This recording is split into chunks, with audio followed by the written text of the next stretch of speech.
देऊन टाकलं. गंधमादन नावाचं एक वानर आहे. हे गंधमादन नावाचं वानर भगवान प्रभू रामचंद्राच्या पक्षामध्ये झेंडा घ्यायचं काम करत होतं. धर्माची पताका, झेंडा त्याच्या हातात होता. त्याचं नाव होतं गंधमादन नावाचं वानर.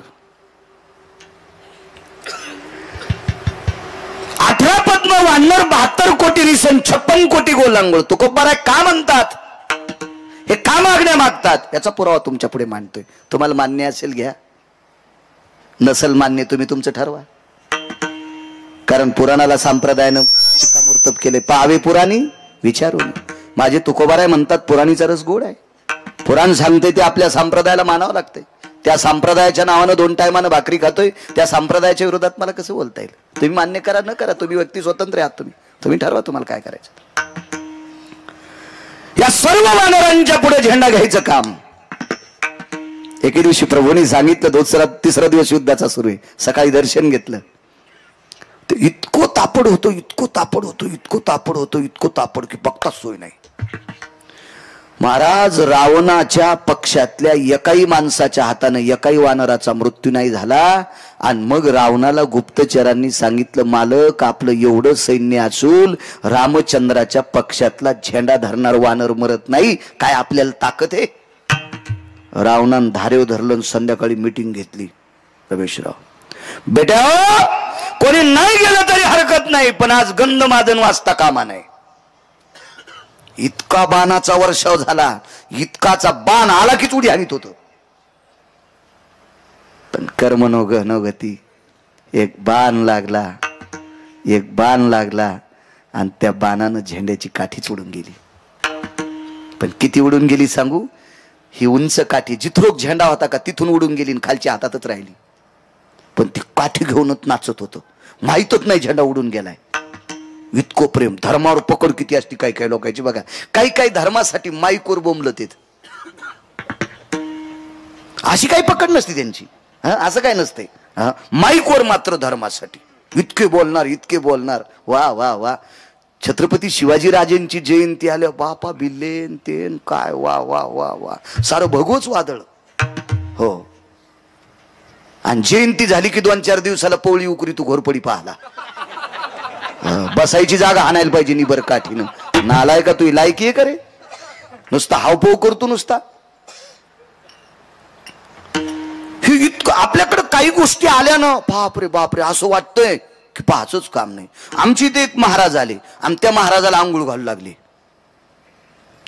मग त्या महाराजांना आंघोळ घालीत असताना काय झालं, हा बाबा बाबा इतकी गर्दी, इतकी गर्दी, इतकी गर्दी, इतकी गर्दी की बघायचंच काम नाही. कोणाला वाटतं की जाऊन तांबर पाणी महाराजांच्या अंगावर टाकावं. इतकी गर्दी, इतकी गर्दी. एका बाईला जातात नाही आलं, ती मधात नाही गेली, मोरीतून पाणी आल्यावर पेली. ती म्हणली नका का आंघोळ घालणं होईन, पण महाराजाच्या अंगावरचं पाणी मोरीतून आलंय ना, ते तीर्थ म्हणून पेली. तर मेथीची चप्पल चोरली. म्हणजे ह्या महाराजावर इथे श्रद्धा किती आहे. आपण हिच्या चपलाच्या पाया पडू. मी फेटा ठेवाच्या पिशवीत तिची चप्पल ठेवली. जाऊ द्या म्हणलं, एखादीशी भेटले आपल्याला पाया पडण्याचे पैसे द्यायला विला दुप्पट देऊ. पण ही महाराजाच्या अंगाचं मोरीतून आलेलं तीर्थपेती, त्या अर्थी हिचा भाव किती गोडे. आपण हिची चपलाची पूजा करू. आणि त्याच महाराजाच्या कीर्तनात ती पहिल्याच अभंगाला झोपी गेली. मग माझ्या लक्षात आलं, बाळ्या ही चप्पल तिला देऊन टाक आणि ती पिशवी पण जाळून टाक. कारण तू हिची चप्पल ज्या पिशवीला लागली त्या पिशवीला पटका लागल्यावर तू कीर्तनात झोपशील. म्हणजे काही कायचा भाव इतका नदीला उतू जातो आणि त्यांच्या अंतकरणात कवडी इतका नसतो. इतका येडपट भाव असतो काही कायचा. काय वानराचा भाव होता त्या. काठी घेऊन उड्या आणत होतं ढकल्यांना ते, काठी घेऊन. पण मागून खडा हाणला. गंधमादन यथा ध्वजापय धर्मदंडे शुभयस्थिता. नसता धर्मदंड आहे, ध्वज कुठे. अरे बापरे, काय करा. महाराज भेद आहे पुराणामध्ये. लक्ष्मणजीला आणि प्रभू रामचंद्राला वल्कल्ले होती, त्या अर्थी वस्त्र नव्हते. असा भेद सांगितला वैकुंठवासी माधव महाराज मगर सुरजखेडकर यांनी. पण सुग्रीव नावाच्या व्यक्तीच्या कमरेला शेला होता बांधलेला. ताळ दिवशी उडी टाकली आणि पांढरा सुग्रीवाच्या कमरेचा शेला काढून घेतला, ते उपरनं बांधलेलं. आणि जी काठी होती का हातातली काठी, ती एका बाजूला टोचली अंगात. भळा भळा भळा रक्त आलं आणि त्या रक्तात ते उपरनं भिजवलं आणि त्या काठीला बांधलं आणि प्रभूला सांगितलं, प्रभू ध्वज. स्वतःच्या रक्ताची ध्वज केली. हो काय गंधमादन असेल ते. तुकोबरा का मागतात पुढचं याच्याकरता सांगतोय. काय सत्कार, काय आदरातिथ्य. आणि हेच लक्षात आलं, एकदा खाल्ल्यावर 6 महिने उठत नव्हता त्याच्या. काय नाव होतं त्याचं? कुंभकर्ण. कुंभकर्ण. त्यानं पैजेचा विडा उचलला, उद्या गंधमादन ठुलरत नाही. त्यानं काही शस्त्र नेलेत नाही. गंधमादन ज्या कोपऱ्यात उभा होता त्या कोपऱ्यातले वानर अशी ओरडे. पाल कशी किडावडी ती पाल पाल कसं जीभ लांबून अजे असं टाकल्याबरोबर ती किडावडी ती का नाही, तसे असे प्रसन्न सगळीच वानर सगळी ओढली. हजारो वानर मदत केली. हजारो वानराच्या लक्षात आलं आपण वाचतो इतका गंधमादन हुशार, इतका गंधमादन त्याच्या पोटात झेंडा घेऊन फिरत होतं. त्याचं पोट किती मोठं असेल कल्पना करा. कुंभकर्णाच्या नाकातले केस काढायला पळाट्या उपटायचा चिमटा होता. असं मी सांगत नाही बरं, मी काय त्या काळात सरपंच नव्हतो रावणाच्या गावातला. अतिशोक्ती अलंकाराचं लक्षण आहे रामायणामध्ये. अतिशोक्ती अलंकाराचं लक्षण. मला मी शिकलो कमी, पण मला अलंकार वगैरे सगळे ते गुरु लघु वगैरे सगळे ते सिद्धांत सगळे पाठ आहेत. कारण मेमरी कार्ड गोड आहे माझं मेमरी कार्ड इतकं सुंदर दिलंय मला, म्हणून तर मी तुमचे मोबाईल वापरीत नाही. मला हे मेमरी कार्ड गोड आहे ना. 6दा वाचिलं की 7व्यांदा पाठ चिठ्ठी फाडून टाकायची. काय सांगू लागलो. अतिशोक्ती अलंकार. दमडीचं तेल आणलं, सासूबाईचं नाणं झालं, मामाजीची शेंडी झाली, लांडोरीचा पाय लागला, त्याच्यात हत्ती वाहून गेला. तेल केवढ्याचं आणलंय?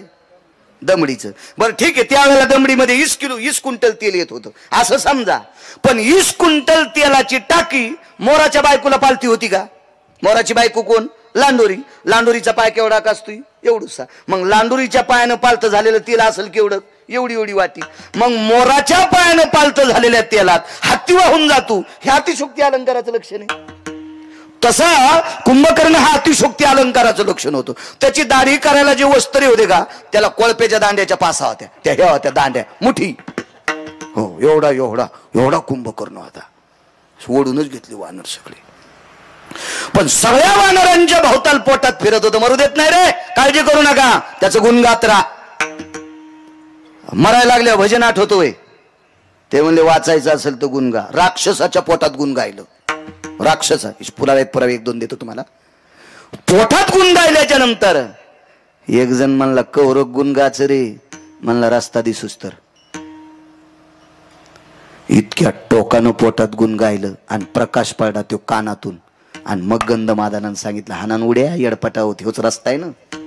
कानाचं भिताड फुटलं कुंभकर्णाच्या आत, त्याला आपण पडदा म्हणतो ना, ते फुटलं त्याचं भिताड यायच्या आवाजानं. आणि प्रकाश बाब हाना उड्या, सन सन सन सन उड्या हाणल्या. पण कुंभकर्णाच्या लक्षात आलं जे झेंडा घेतय का त्यानं शहाणपणा केलाय, याला नाही वाचू देत, याला वाचू देत नाही म्हणले. आणि मग कानाला चाळणी लावली बोटाची. उडी हाणल्याबरोबर फेल दिशी गंधमादन धरला. झेंडा आणि तेन सगळंच असं धरलेलं होतं. कोण? त्याला वाटलं आवाजान भीन. ते बारक्या बुरक्या माणसाचा कार्यकर्ता होतं का ते अशा माणसाचा कार्यकर्ता होतो. या विश्वावर ज्याची सत्ता आहे त्या मालकाचं ते कार्यकर्ता होतं. कोण? ते म्हणलं ऐकू येते ना, हळून बोल. तो तरी एककडचा कान फुटलाय आणि मॅच फोडलाय. मला दोन्ही कान आहेत, हळून बोल ना. अरे तुरच रावणाच्या भावाला ज्याला 7 कोटी घर आहेत त्याच्या भावाला वान्य आरोतुर बोलायले. आपण बऱ्या बुऱ्या माणसाला आरोतुर बोलले आपल्या अंगावर गाड्या घालतील. हो पुन्हा ताकद नाही कशाने मेला आणि काय मेला सांगायची. आहे का हिम्मत कोणाची? एवढा मोठा श्रीमंत रावण आरोतुरच. कोण? हळून बोल म्हणला. गंधमादन. गंधमादन नाव कशा करता ठेवलंय? तुकोबारा का मागता त्याच्यावर बोलतोय. तुकोबार यांच्याकडे कशा करता गंधमादन नाव ठेवलंय? ते म्हणला जरास नाकाच्या जवळ घेऊन पाय ना. लय नको नेऊ म्हणे, मला मळमळ होईल तुझ्या तोंडानं. कुंभकर्णानं हात असा जवळ घेतल्याच्या नंतर गंधमादन, मलया निळू चंदनाचा सुगंध ज्याच्या अंगातून कोसोपर्यंत जात होता, असं ज्याची तनुगंध आहे त्याला गंधमादन म्हणतात. हो, बरीच पैकी वानर आहेत. पुष्पदंत, भयदंत, यतिदंत, साक्षीदंत, कीर्तिदंत, आश्वदंत, प्रियदंत, साक्षीत नाही, नदीत नाही, भयत नाही, भास्त नाही, हे वानरांची नाव होती. हो, लेकरांची पण चांगली ठोत जा. आमच्या मित्राला पोरगी झाली, मी बारशाला गेलो, नाव काय ठेवलं म्हणले चुटकी. नालाय कुठला चुटकी नाव ठेवतो. आपला असाच कारभार. हो, घ्या आदर्श, मुस्लिम बांधवांचा आदर्श घ्या. अरे त्यांच्या धर्मामध्ये एक तिळा इतकी चूक करत नाहीत, म्हणून त्यांच्या बाबतीत धर्म खाली येत नाही. आपण नुसत्या धर्माच्या बाबतीत उड्या हाणतो आणि गप्पा हाणतो, पार टाळू फोडून गप्पा हाणतो, वागत नाही. साधी नावं ठेवत नाहीत आपण आपल्या संस्कृतीनुसार. काल परवा 2-4 वर्ग शिकलेली ती पोराची आंटी म्हणले, ही आंटी नाव ठेवीन. तिला आकलीचा कांदा आहे का? हळदीची साडी होती तेव्हा सासू सासऱ्याला वाहिलं काढ आणि तिला नाव ठेवायचा मान द्याला. तिला अक्कल आहे का? नाव ठेवण्याचा अधिकार अधिकाऱ्यांना सांगा जा, तात्विकांना सांगा जा. नाही म्हणे आमची आंटी लयच हुशार आहे, तिला मोबाईल लय पाहता येतो आणि मोबाईलवरच पाहून आंटीनं नाव ठेवलं. ह, ते पोरग असच, त्याचं नाव ठेवलं शाहू. हो, दवाखान्यातच ठेवलं. आणि शाहूला भेटायला मी गेलो दवाखान्यात. शाहूला भेटायला दवाखान्यात गेल्याच्या नंतर त्याचा वडील आमचे जरा सोबत शिकलो होतो 4थी पर्यंत. ते 4थीला गळालं, मी 7वीला आपटवलो, म्हणजे शिकलोच नाही पुढं. ते नाही पुढं गेलं. ते मी म्हणलं अरे बघू दे मुलगा. हो, आत्ताच नाव ठेवलं म्हणे. आमच्या लहाण्याची बायको आलती, म्हणजे त्याची भावजई. हो, सगळे म्हणले ती जरा शिकलेली आहे आणि तिनं नाव ठेवलंय शाहू. म्हणलं वा वा वा, पावदी म्हणलं तू हा शाहू. त्याचा शाहू पाहिल्याच्या नंतर बरा दिसला. कसा होईन रे? मी म्हणलं मला काय सांगता येईन कसा होईन, तर मला सांभाळीन का? मी म्हणलं बघू आता, इतक्या लवकर काय सांगता येईल, मी का देव आहे का? बाहेर आल्यावर एक ढवळ्या कपड्यावाली बाई भेटली. कोण आपण? गिरगावकर. इकडे कुठे? म्हणलं ते आमच्या मित्राला मुलगा झाला. तिनं असं कसनच तोंड केलं. मी म्हणलं हिला काही संबंध नाही, काय नाही, त्याला पोरग झालं हिला. म्हणलं बाई तुम्हाला कसं काय मळमळ झालं? त्याचं बाळांपण केल्यावर तुम्ही अंगठी हरपली, त्याची डिलिव्हरी केल्यावर मग अंगठी हरपली. हर म्हणलं दाश्या पोरग दाखव बरं. त्याचं नाव दाश्या होतं. म्हणलं पोरग दाखव बरं. ते म्हणलं काय झालं? म्हणलं दाखव ना. तर लहान लेकर अशा मुठी वळीत येत. त्याची मी मुठ उकलल्याच्या नंतर सिस्टरनीची अंगठी गवसली. मी म्हणलं दाश्या, लहाण्याच्या बायकोनं याचं नाव शाहू ठेवलंय आणि झाल्याच यानं सिस्टरनीची अंगठी चोरली. याला जर तालुक्याचा आमदार केलं तर हे काय काय इकीन रे? हा, याचं नाव शाहू ठेवलंय, तिथं नाव ठेवणारी आण बरं. ते तिथंच होती बाजूला. काय झालं? अरे मी म्हणलं काय झालं? नाव तळ्याला आणि काम न दिला. याचं नाव तो शाहू ठेवलंस आणि यानं झाल्या सिस्टरनीची अंगठी चोरली ना द्वारका. तिचं नाव नव्हतं द्वारका, मी आमच्या इथली म्हणायलो विठाला विठाला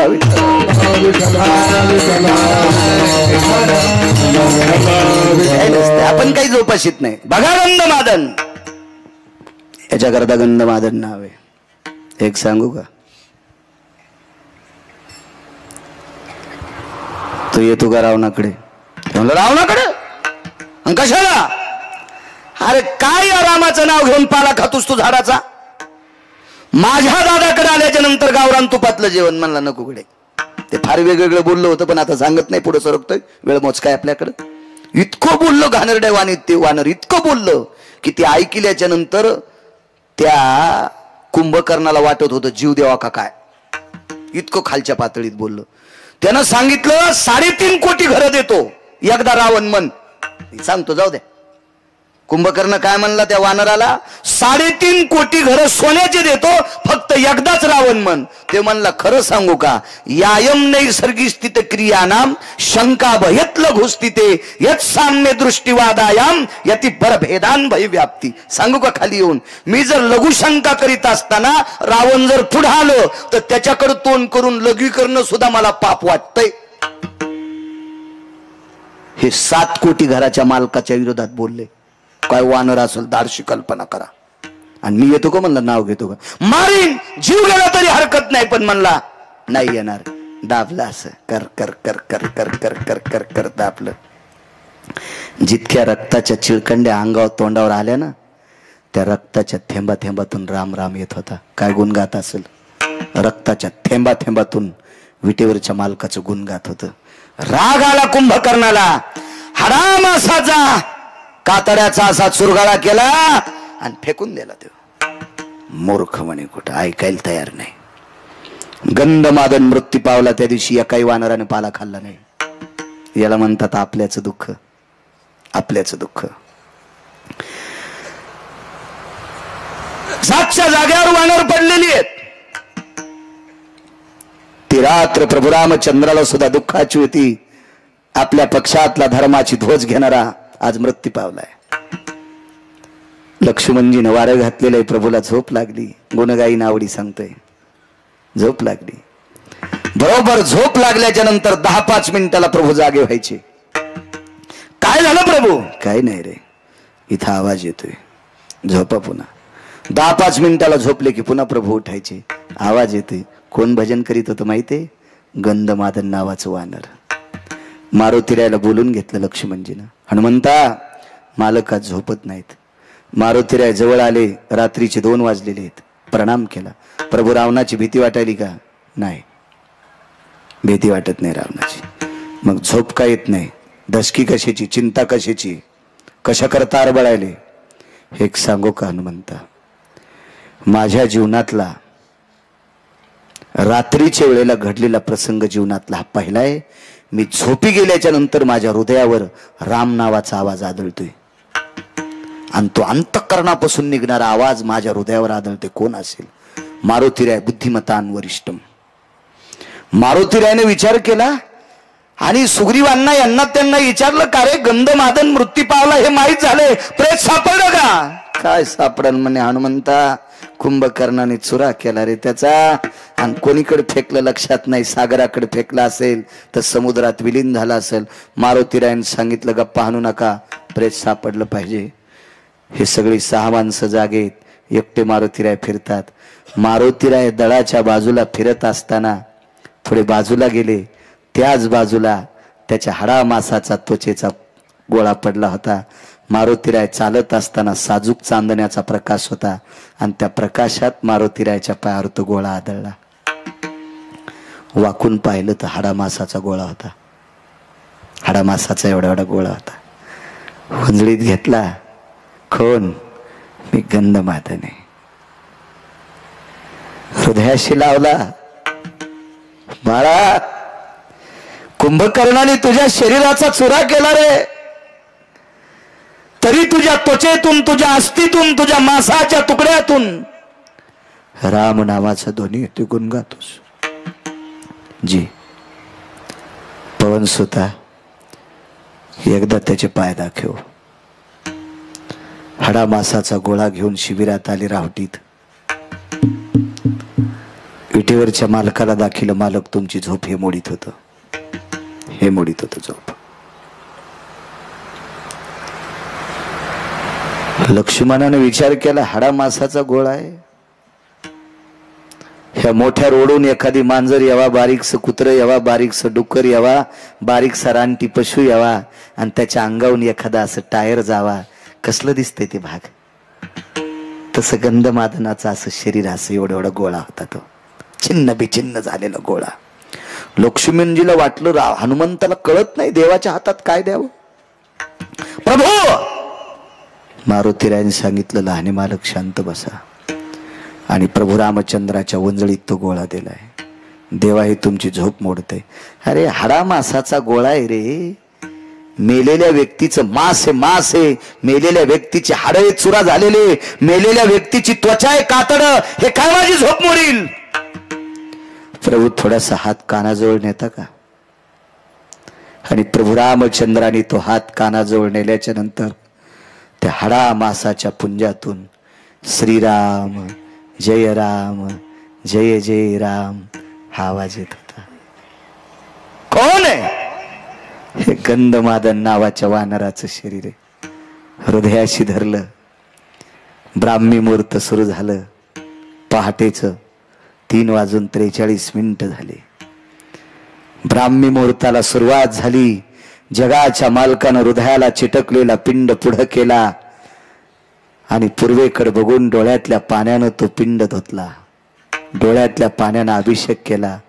विभीषण बाजूला होता आणि विभीषणाला सांगितलं, विभीषणा, रावण मारल्याच्या नंतर तुला लंकेचा राजा करणारे हे मी तुला देऊन टाकले. मला सुतळीचा तोडा नकोय, पण आज एक भीक मागतोय, माझ्या गंधमादनाची समाधी सोन्याची कर. गंधमादनाची समाधी सोन्याची कर. आणि ब्राह्मी मुहूर्तावर गंधमादनाला अंत्यविधी झाला. ती जागा आरक्षित केली. तिथे दगड रवला. रावण मारल्या गेला. 65 क्विंटल सोन्याची समाधी केली. आणि विभीषणानं नियम केला, मी गंधमादनाचं श्राद्ध करील. सज्जनांनो, पुराण ऐका, रामायणात शोधू नका हा पुरावा. दुसऱ्या पुराणात बघा. तुम्ही रामायण पाहिल्यावर पुन्हा म्हणताल गिरगावचा बाळू काही सांगतो चटाके. त्याच्यामुळे आताच सांगायलो, नंतर काड्या करण्यापेक्षा आताच तुम्हाला पुरावा सांगतो. हा रामायणात सापडायचा नाही. एका पुराणाचा दिलासा आहे.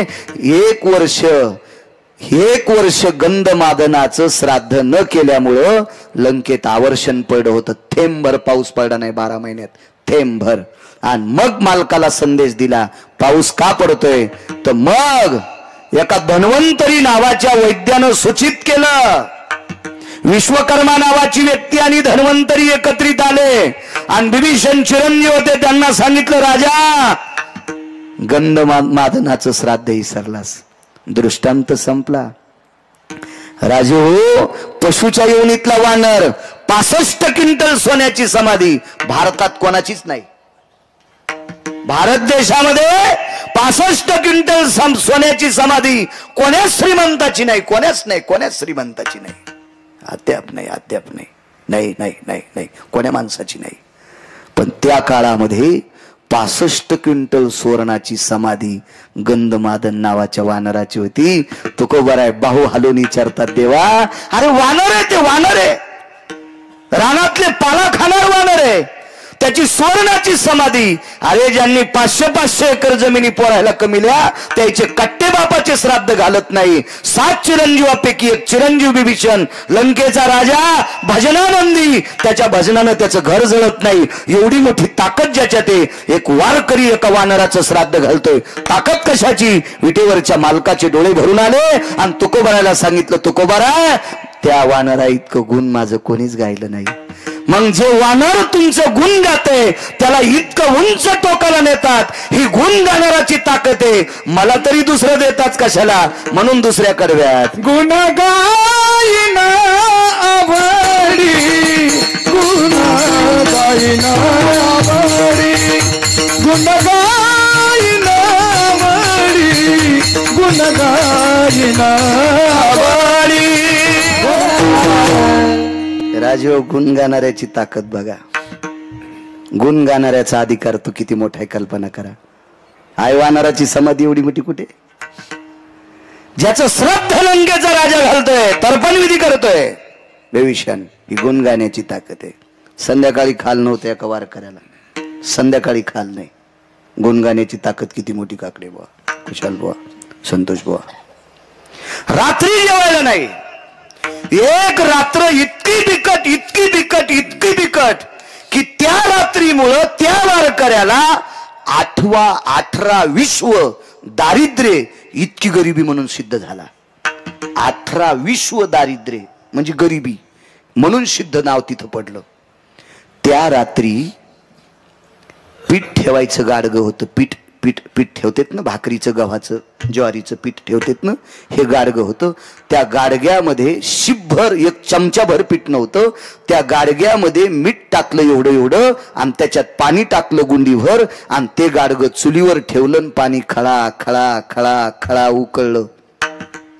पांढरा रंग सुद्धा नव्हता आला पाण्याला, पांढरा रंग पण. ते खारट पाणी लेकरांनी पिलं.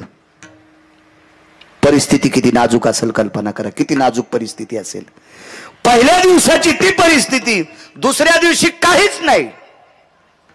18 विश्व दारिद्र्य, गरिबीचा एक प्रकार येतो.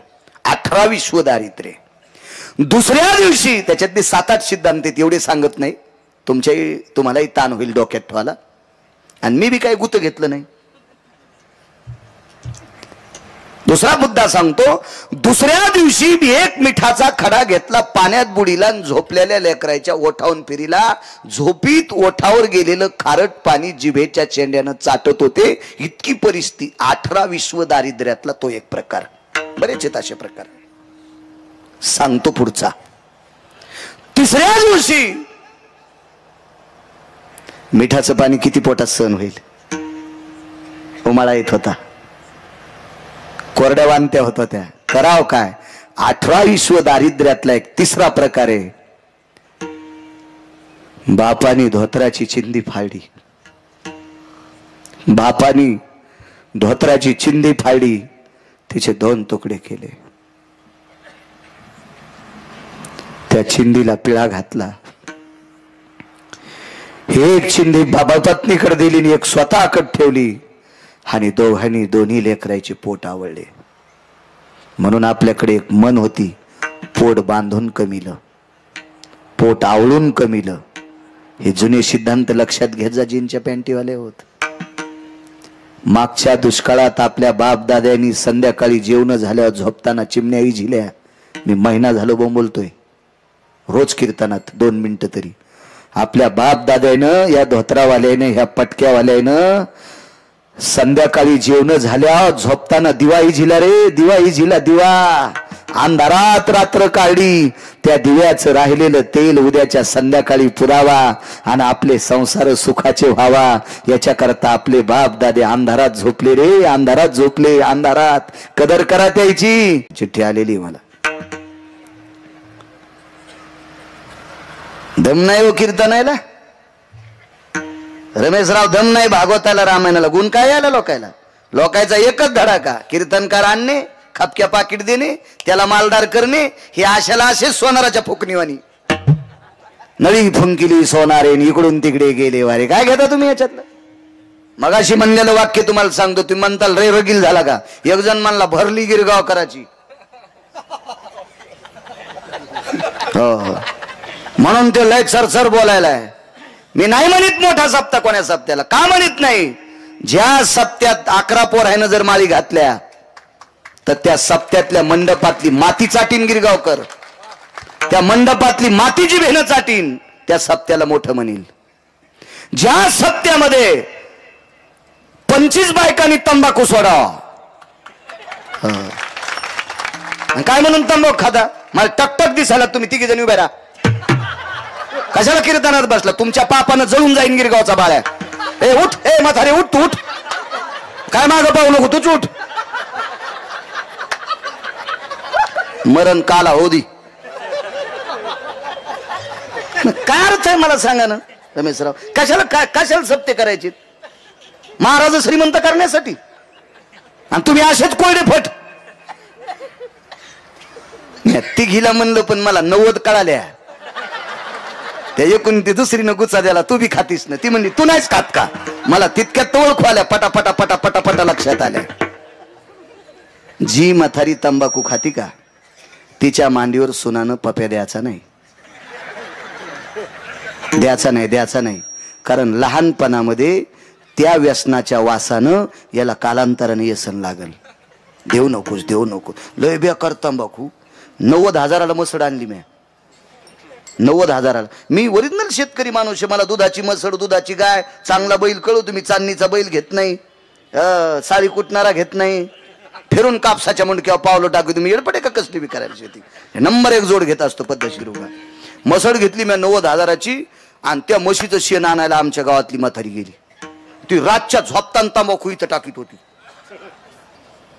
आणि ती तसाच तंबाखूचा गोळा घेऊन कोठ्यात गेली. आमच्या म्हशीनं पुन्हा नाही दूध दिलं. मी 19 डॉक्टर आणले. मी म्हणलं मसड पाना कस काय चोरायली? म्हणले तुमच्या गावात एखादी बाई एका रातच्या तंबाखू खाऊन झोपती. मी म्हणलं शेजारीच राहती. मग तिच्या वासानच म्हशीनं पाना चोरलाय. मग मसड जर रातच्या तंबाखू खाणाऱ्याच्या थोत्राचा वास घेतल्यावर पाना चोरीत असेल तर लहान लेकराला किती त्रास होत असेल. अंतिके मंजुळे जरा वाटू देईन तुला काही करणं तंबाखू बंद. आणि तंबाखून जर तो पोट भरत असेल तर पोतच देतो तुला. चपात्या खाऊच नको, तंबाखूच खाय. काय कशाला करायचे सप्ते मला सांगा तुम्ही? हावभाव आहे. तुम्ही विटेवरच्या मालकाच्या दर्शनाकरता रांगेत जा. नालायक माणसानं ठोकू नये म्हणून कोपऱ्यात पांडुरंगाचं चित्र काढलंय. तुम्ही दर्शन मंडप बघा कधी कधीतरी. कोपऱ्यात पांडुरंगाचं चित्र काढलंय. आपली हलकट दर्शनाला गेल्यावर पण घुटके खाऊन थुकत येत. मधात नेऊनी म्हणून घुटके तंबाखू उपसून घ्यालेत. कुठलं पुण्य आलेत देव जाणी.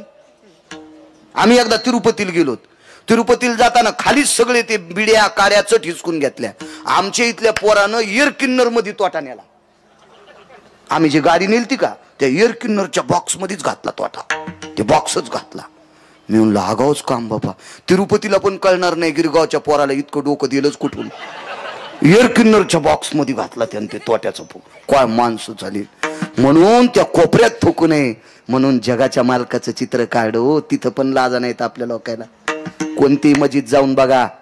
जर तुम्हाला काड्याच्या पेटीची काडी आणि बिडीचं धुंडूक सापडलं तर जीवनभर मी कीर्तन करणार नाही. हो. आणि तुम्ही त्याच्यासाठी टाळ्या वाजवायला नाही का?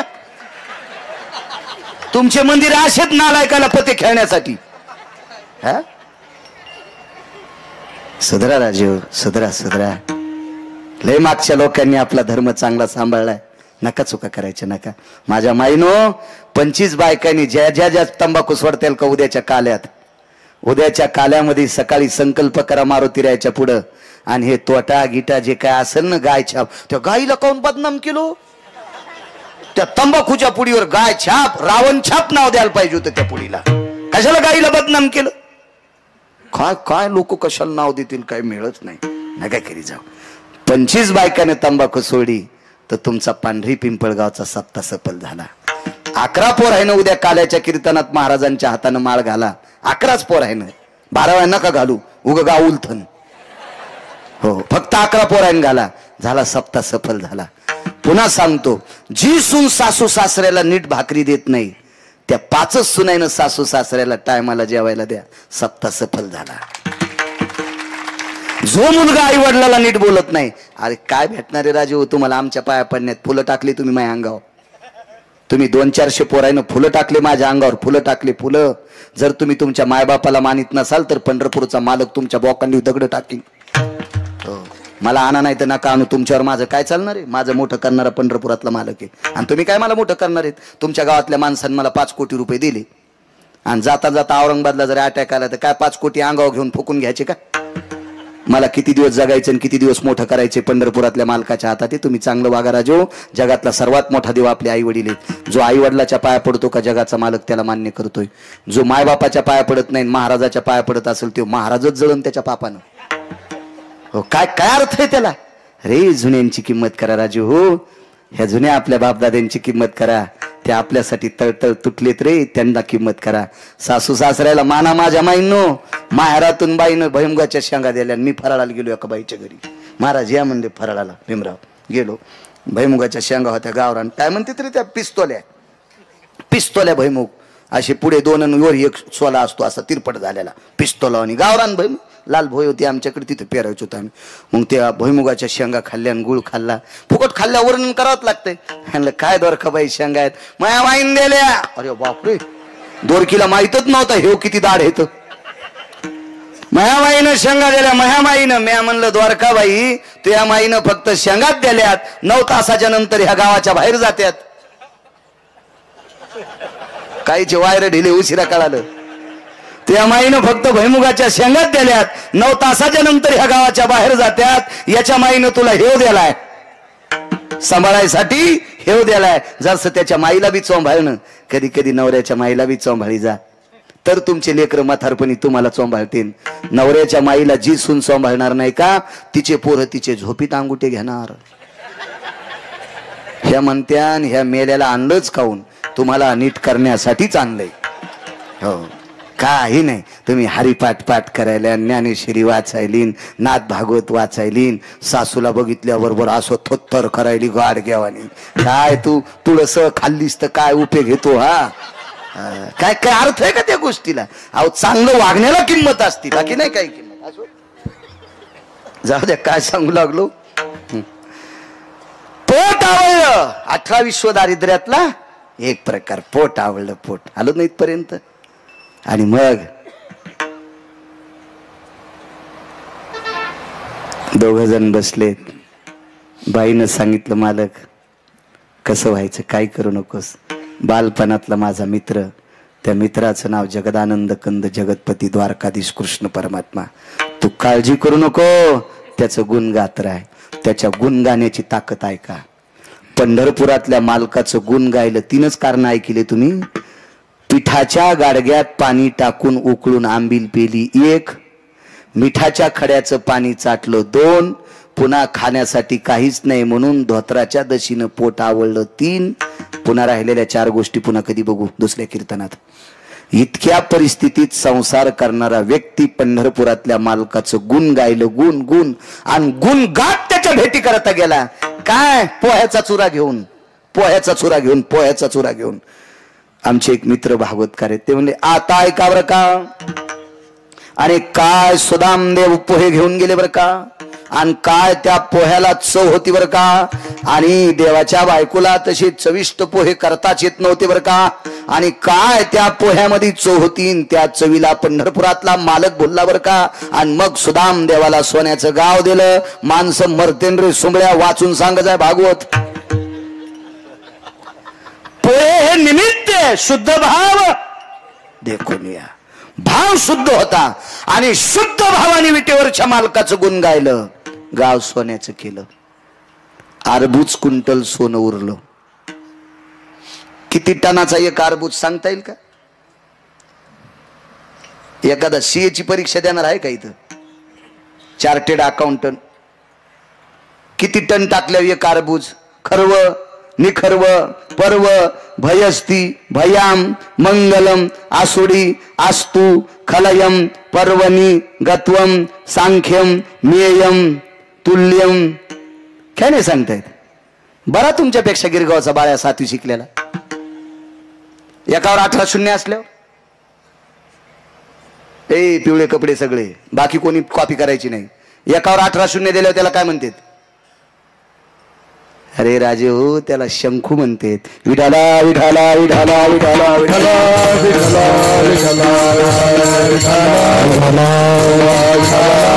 माय बापाला बुडण्यासाठी शिकू नका रे, पाप लागन. लय बेजार वाले ते रानावनात, रक्ताचा घाम करून मातीत टाकायलेत. तुम्हाला पुस्तकाला पैसे द्यालेत, ट्युशनला पैसे द्यालेत, औरंगाबादला राहायला खोलीला पैसे द्यालेत, जाण्यासाठी पैसे द्यालेत, कॉलेजला जायला खुसकुटी द्यालेत, मोटरसायकल द्यालेत. त्याने दिलेल्या पैशावर माती टाकू नका. जरा शिका शिका. शंकू म्हणतात त्याला. अर्बूज क्विंटल सोनं शिल्लक राहिलं. विश्वकर्मा नावाच्या व्यक्तीने सांगितलं, देवा गाव सोन्याचा केला, घर सोन्याचे, दार सोन्याचे, सगळं सोन्याचं, गावाचा तट सोन्याचा, 52 अर्बूज क्विंटल सोनं उरलंय, काय करायचं? मसनवाटा सोन्याचा करा. सुदामदेवाचा मसनवाटा सोन्याचा. इंद्राला गाव सोन्याचं, मसनवाट्याचा संबंध नाही. माणसं मरत नाही, पुण्य संपलं की खाली बोंबलत. येऊ लागती माघारी मृत्यू लोका. रावणाला गाव सोन्याचं, मसनवाटा मातोड्याचा. कुबेराला अलका नावाची नगरी सोन्याची, मसनवाटा मातोड्याचा. सुदामदेवाला गाव सोन्याचं आणि मसनवाटाही सोन्याचा. ताकद कशाची? दुसऱ्या कडव्याची. गुण गाईन आबाडी, गुण गाईन आबाडी, गुण गाईन आबाडी, गुण गाईन आबाडी. माझी सर्व जोडी, माझी माझी सर्व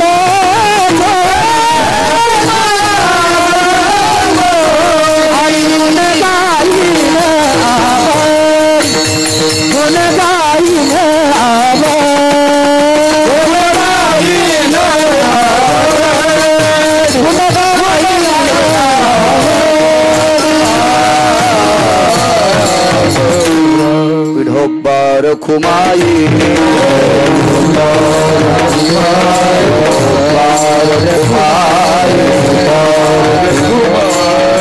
राजो पाती पांडव अखंड वनवासी परी त्या देवासी आळवेते किंवा आठवेते वनवासात गुण गायलंय स्वतःच्या संसाराचं मात्र केलं 56 कोटी यादव मैरेक नावाची मदिरा पिऊन मेले आणि पांडवाला हस्तनापूरची गादी देऊन टाकली कुशल बुवा फक्त गुण गाण्याची ताकद पांडवाने वनवासात पण गुण गायलं ही गुण गाण्याची ताकद इतकी मोठी आहे निष्ठेनं जन जन गुण त्याचं गायलं त्याचं ते कामच करतंय इतकी मोठी ताकद गुण गाण्याची गुण गायीन आवडी हेची माझी सर्व जोडी मग जगाच्या मालकानं आम्हीच दाखिलं पुढचं घ्यायचं का मोक्षाची काही गरज नाही न लगे मुक्ती आणि संपदा पैशाचा तिरस्कार कशा करता केला असेल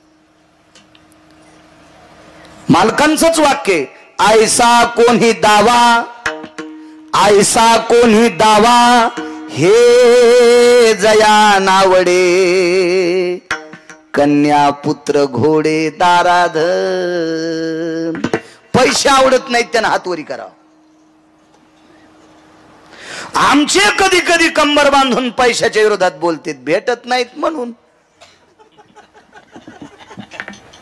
अरे पाहिला का एखादा महाराज काही बोलत नाहीत आणि कमी दिल्यावर पुढच्या वर्षी तारीख देत नाहीत तुला चांगलं माहिती आहे ना सोमाळ्या गप्पा कामाच्या नाहीत खुशाल बा पैसे आवडत नाही ऐसा कोणी दावा हे जया नावडे कन्या पुत्र घोडे दाराधन हो 1 किलोमीटरवर गेल्यावर काकडे गाडी उभी राहती आणि मग कार्यकर्ते येईल फोन तो भीमराव गेले इकडं चिचखेडात आणि ते मोरे काका घरी आणि मग गिरगाव करायचं पण काय भीमराव काका दे कस काय दे असं कस काय बाबा आणि तो आता लय कीर्तनात वैराग्य पिळू पिळू सांगितलं चुकीच्या गोष्टी आहेत हे आम्ही नाही गप्पा हाणायच्या हे तुकोबारायांचा अधिकार आहे तुकोबारायचा का संपत्ती नको म्हणले पैशाची मालकीन लक्ष्मी आहे टकले अण्णा हे सुजे पैशाची मालकीन कोण रे अजय लक्ष्मी आणि ही लक्ष्मी कोणाची पत्नी पंढरपुरातल्या मालकाची आणि लक्ष्मीचा पती तुकोबारायच्या पत्नीचे पाय चाटी तू काटा काढताना काय चाटलं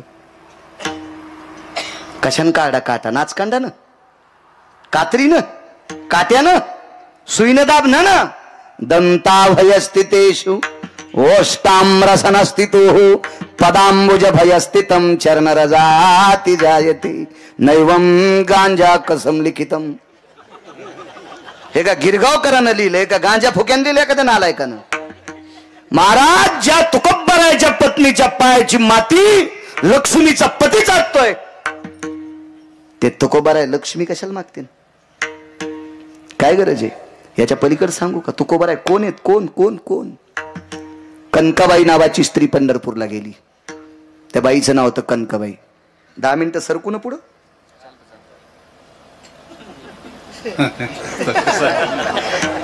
चालतंय म्हणते ते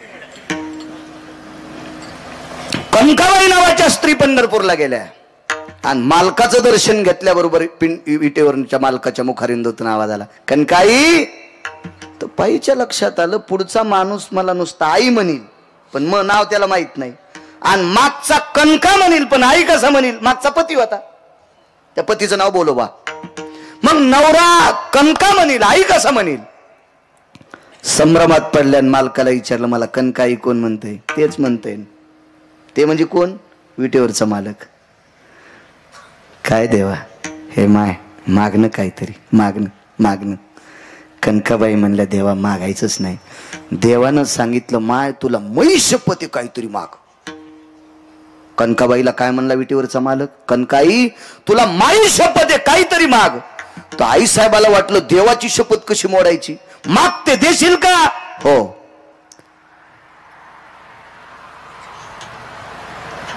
पण देवा एक काम कर, मी मागते पण एकच मागते, आता तू माग. देव म्हणलं असं कसं मागणं? तुम्हाला माझी शपथ घातली ना, तुझी शपथ घातली म्हणूनच मागते, तू मला माग. तुम्हाला तुझी शपथ घातली म्हणूनच मागते, तुला काय पाहिजे ते मला माग. आता याच्या इथं काय कमी होतं मागायला? पण देवा आता तुझ्याच मागण्यात शपथ मोडायली, हा पटकन काय मागायचं तर माग. तर विटेवरच्या मालकानं पितांबराची वटी केली आणि कनकाबाईला सांगितलं 9 महिने तुझ्या पोटात जागा दे. म्हणे रामेश्वर भट्ट दिजा आणि तुका विष्णू 9 महिने पोटात विटेवरच्या मालकानं कनकाबाईच्या जागा मागितली. तुकोबर आहे प्रत्यक्ष विष्णू. रामेश्वर शास्त्रींचं वाक्य. हे लोक ठराविक. भानुदासाचे कुळी महाविष्णूचा अवतार, महाविष्णूचा अवतार सखा माझा ज्ञानेश्वर. म्हणे रामेश्वर भट्ट दिजान तुका विष्णू. महाराज तुकोबर आहे म्हणले, देवा ज्या बाईनं तुला भीक मागायला लावलं त्या बाईचा मी मुलगा आहे, मी तुला कशाला पैसे मागू? मी कशाला तुला पैसे मागू? न लगे मुक्ती आणि संपदा पाहिजे काय? संत संग दे सदा. कशा करता संताची? संतांच्या संगतीत किती फायदा होतो हे लय लांबचं टोक आहे. अलीकडे ऐक, संतांच्या जवळ गेल्याच्या नंतर त्यांच्या पायाला चिटकलेली माती जर अंगावर पडली तर त्या मातीच्या कणात इतकी ताकद आहे, वासनेचे बीज जळून जाय. आणि वासना इतकी इतकी इतकी वाईट आहे, पाहत्या रावणा काय झाले वासनेमुळं. इंद्रा पडले भगचंद्र झाला काळा, नारद चुकला चाळा भजनाचा. इतकी वासना विचित्र, इतकी वासना विचित्र. महाराज ब्रह्मदेवाला सुद्धा मृत्यू लोकात अपूज्यता आली. पुष्कर जर सोडून दिलं तर जगात कुठं मंदिर नाही, वासनेमुळं. इतका विचित्र काम. पाराशर नावाच्या साधून दुपारची रात्र केली, पाण्यातली नाव आकाशात नेली. एवढी मोठी ताकद पाराशराची. पण पाहत्या वासनेनं काय केले? इतकी बेकार वासना. संतांच्या पायाला चिटकलेल्या मातीनं वासना जळून जाती. मग संतांच्या पायाच्या रजकणात इतकी ताकद आहे तर संतात किती ताकद असेल? संत संग दे सदा. ही मागणी माझ्या श्रीमंत श्री जगद्गुरु तुकोबारायांची आहे. राजे हो, मोठ्या श्रद्धेने चालत असलेला सप्ताह. 2 चिठ्ठ्या आहेत माझ्याकडं, 5-5 मिनिटावर त्याच्यातला ऐका. महाराज गुण गायलं माझ्या चोखोबारायने देवाचं. त्या गुण गाण्याची ताकद इतकी होती, स्वर्गामध्ये 5 प्रकारचं अमृत खराब झालं इंद्राच्या चुकीनं. 222 पद एकाच मंत्र्याला होते. 222 पद एकाच मंत्र्याला. त्या मंत्र्याचं नाव अमरपुरीचा राजा इंद्र. यानं एक चूक केल्यामुळं स्वर्गातलं 5 प्रकारचं अमृत खराब झालं. हे अमृत शुद्ध करण्यासाठी जगातला कुठलाही पर्याय सिद्ध झाला नाही. तो एकच पर्याय सिद्ध. जम्बूद्वीपामध्ये पंढरपूर नावाचं गाव. या पंढरपूर नावाच्या गावामध्ये बाजूला मंगळवेढा नावाचं गाव, आणि त्या मंगळवेढ्यामध्ये चोखोबाराय नावाचे संत होते. या संतांनी रामकृष्ण नामाचं गुण गायल्याच्या नंतर स्वर्गातला अमृत शुद्ध व्हावा, ही ज्यांच्या गुण गाण्यातली ताकद आहे ते चोखोबाराय. त्या चोखोबारायांचं मंदिर मेहुणा राजाला आता व्हायले. शासनानं बऱ्यापैकी निधी दिला, पण तिथलं प्रशासन थोडंसं मदत करत नाही. खालचं प्रशासन ते मंदिर करण्यासाठी गुरुवर्य नामनिष्ठ सद्गुरू पाचपोर महाराज असीम प्रयत्न करतात. महाराष्ट्राच्या मातीमध्ये 2503 गोशाळेला ज्या महात्म्याने कीर्तनाचा आणि रामायणाचा निधी त्या गोशाळेपर्यंत पोहोचतो, अशा महाराष्ट्राच्या मातीतला वारकरी आदरणीय सद्गुरू पाचपोर महाराज. आतापर्यंत 450 मंदिराचा जीर्णोद्धार, 450 मंदिराचा जीर्णोद्धार ज्या साधूच्या हाताने होतोय, त्या साधूनं वारसा घेतला, वसा घेतला. आदरणीय पाचपोर बाबांनी चोखोबारायचं मंदिर करायचं. सध्या आता भंडाऱ्या डोंगरावर 125 कोटी रुपयाचं मंदिर व्हायलंय. 125 कोटी रुपयाचं मंदिर तुकोबारायचं व्हायलंय. तुकोबारायचं पंकजजी महाराज त्याचे फार मोठे फार श्रम घ्यायलेत. पंकज महाराज म्हणून आहेत, फार श्रम घ्यायलेत. कधी कधी देहूला जर गेले तर आपल्या खिशाला हात लावून आपल्या खिशातले 4-2 रुपये भंडाऱ्या वरी डोंगरावर जे मंदिर व्हायलंय का, त्या मंदिरामध्ये 8 आणे 4 आण्याची पावती फाडा. वरी गेल्यावर सांगता येईल आपल्या पूर्वजांना की आम्ही तुकोबारायचा भंडाऱ्या डोंगरावरचा कळस पाहून आलोत. ते मंदिर 125 कोटी रुपयाचं, तसं 250 पावणे 300 कोटी रुपयाचं मंदिर होईल तिथं. इतकी मोठी व्याप्ती आहे. ते पंकज महाराज फार बेजार व्हायलेत, फार बेजार. त्या महात्म्याला प्रणाम. आणि इकडं मेहुणा राजा नावाचं गाव आहे विदर्भामध्ये. त्या मेहुणा राजा नावाच्या गावामध्ये चोखोबारायचं मंदिर फार मोठं करण्याचा मानस पाचपूर बाबांचा आहे. ते मंदिर व्हावं याच्यासाठी सुद्धा निष्ठावंत वारकऱ्यांचे आशीर्वाद सहकार्य असावा असो. आणि या सद्गुरू पाचपोर महाराजांचं, आपलं सद्गुरू चोखोबारायांच्या मूर्ती प्राण प्रतिष्ठा ठिकाण कुठे? इसरूळ नावाचं गाव. इथे एक चोखोबारायचं मंदिर केलं आणि तिथे मूर्तीची प्राण प्रतिष्ठा. त्या कार्यक्रमाचा अवधी 5-5 ते 13-5 पर्यंत सप्ताह आहे. या सप्त्याचं आयोजन केलं आदरणीय महाराष्ट्राच्या मातीमध्ये कमी वयामध्ये एका तारुण्याच्या स्थित आशेवर गोड ज्यांचं वाणीवर प्रभुत्व आहे, ज्यांचा आवाजाचा असा सुरेल कोकिळकंठी आवाज आहे, असे आदरणीय हरिभक्तीपरायण पुरुषोत्तमजी महाराज पाटील त्यांनी या सप्ताहाचं आयोजन केलं. आणि तिथे चोखोबारायच्या मूर्तीची प्राणप्रतिष्ठा आहे. त्या सप्त्यात जर योग आला तर एका दिवशी जा, घ्या त्याही मूर्तीचं दर्शन घ्या, ते तुमचं चांगलं करेल.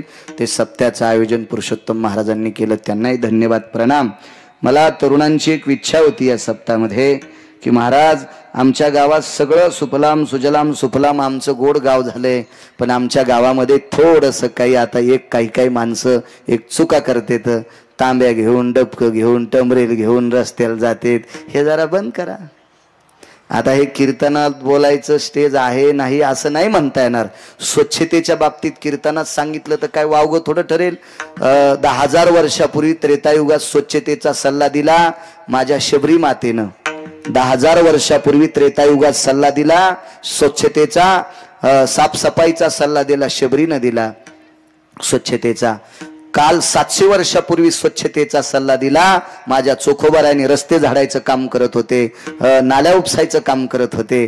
काय मोठा सल्ला दिला माझ्या चोखोबारायांनी, चांगलं वागा चांगलं वागा, स्वच्छतेचा सल्ला दिला.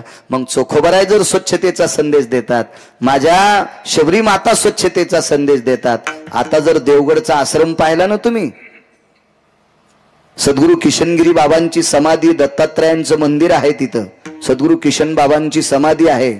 आणि आदरणीय गुरुवर्य प्रातस्मरणीय पूजनीय वंदनीय सद्गुरू, नाव माहिती आहे देवगडच्या बाबांचं आत्ताच, सद्गुरू भास्करगिरी बाबा. आश्रम बघायला जा, आश्रम बघायला जा. शासनानं स्वच्छतेच्या चळवळीत पाठवलेले अधिकारी त्या आश्रमावर गेल्याच्या नंतर ते विचार करतात महाराज आश्रम कसा शुद्ध ठेवतात, इथून आपण स्वच्छतेचा संदेश घ्यावा. ते सद्गुरू भास्करगिरी बाबांना विचारा कसा आश्रम स्वच्छ आहे. आणि तोच वारसा या पांढरी पिंपळ गावातल्या तरुणांच्या अंतकरणात आहे. आपलं गाव स्वच्छ असावा विनंती करतो सज्जनांनो. आपल्या प्रति चांगला बंगला गिंगला बाथरूम गिथरूम सगळं, आंघोळी ते काय दुसरीकडे जाते त्याला टॉयलेट वगैरे काय इंग्रजीत म्हणतात ना, फिरून फिरून मला इंग्रजी यायला लागली. आणि चांगला वाडा, पण मला ती जुनी सवय डबकं घेऊन जायची. त्या माणसानं सांगितलं महाराज एवढं मोठं घर आहे, हे कशा करता बांधलंय आणि ह्या वास्तुशांतीसाठीच भागवत लावलंय, आणि तुम्ही कशाला डबा घेऊन जाता. नाही म्हणलं मला ती पहिल्यापासून सवय आहे मोकळ्या राणी जायची. बर जावा तर गेलो कोणीकडे, जिकडं बाया जातात तिकडं.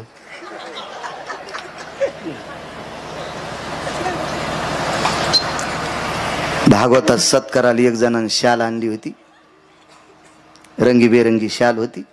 गारव्यातलं भागवत होतं हिवाळ्यात, म्हणून थंडी वाजवणी म्हणून ती शाल अशी अंगावर घेतलेली आणि गेलो पांदीला. आणि त्या पांदीला बाया जात होत्या त्या गावातल्या. मी बसलो अंगावर ती रंगीबेरंगी शाल म्हणल्यावर दुसऱ्या बाईला वाटलं ही बाईच बसली.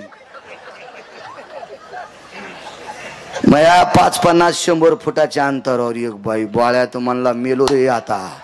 आता गावातल्या लोकायला कळालं बायाच्या पांदीला ह्यो गेला तर मला चावडीवर कापीत येत, चावडीवर कापीत येत. दुसरी बाया आली. आता कॅमेरे चालू आहेत रे, काय घेता रे कॅमेऱ्यात, हे स्वच्छतेमुळे सांगायला लागलो मी. बरं घ्या बाबा जाऊ द्या, काय पेटवायची तर पेटवा गिरगाव करायची. दुसऱ्या बाया आल्या आणि तिथं बसल्या. जीवनात घडच नाही, फक्त तुमच्या घडूनी म्हणून सांगतोय. अरे ही पृथ्वी माता आहे, या पवित्र पृथ्वीवरच आपण अन्न खातो. काळ जुना काय असेल द्या सोडून. आता शासनाचे सुधारित आपल्याला संकल्प येतं, शासन आपल्याला द्रव्य द्यायला लागले. स्वच्छ राहा, चांगलं वागा. ही पवित्र माता, हिच्यावर जन्माला आलेली गहू ज्वारी आपण मोती म्हणून आपलं उदर भरण्यासाठी खातो. रस्त्यानं कुठेही घाण करू नका. स्वच्छतेचे संदेश ठेवा, भविष्यात रोगराई पसरेल. आपल्यालाच त्याचे पडसाद उमटत असतात, म्हणून आपल्याकडे ते बांधा. आपल्या अब्रूचं संरक्षण करा. एका ज्ञाती व्यक्तीचं ऐकलं, महिलांना जे पोटाचे आजार होत असतात ना, महाराज संस्कृती जोपासणारी माझ्या महाराष्ट्राची माऊली आहे. या देशाची श्रीमंत संपत्ती तुम्ही आहात. ज्या घरी कुलस्त्रिया राज्य राणी व संपत्ती, अशा पवित्र देशातल्या महिलांना बाहेर जात असताना 4-4 वेळेला उठा बसावं लागतं. पोटाचे आजार होतात. म्हणून माणसांनी इकडं तिकडं बिड्या काढायला पैसे खर्चिण्यापेक्षा एक बाथरूम बांधण्यासाठी पैसे खर्चा, आपली प्रतिष्ठा राखल्या जाईल. मुलांचा इच्छा होती मी हा संदेश कीर्तनात द्यावा, याच्या करता दिला. एखाद्याला राग आला असेल तर येऊ देऊ नका, त्यांचा संदेश होता म्हणून दिला. आणि तुम्हाला राग येण्याचा काय, देशाचं शासन सुद्धा स्वच्छतेच्या बाबतीत रमेशराव सांगायले संदेश, मग मी कीर्तनात सांगणं काय वावगा आहे.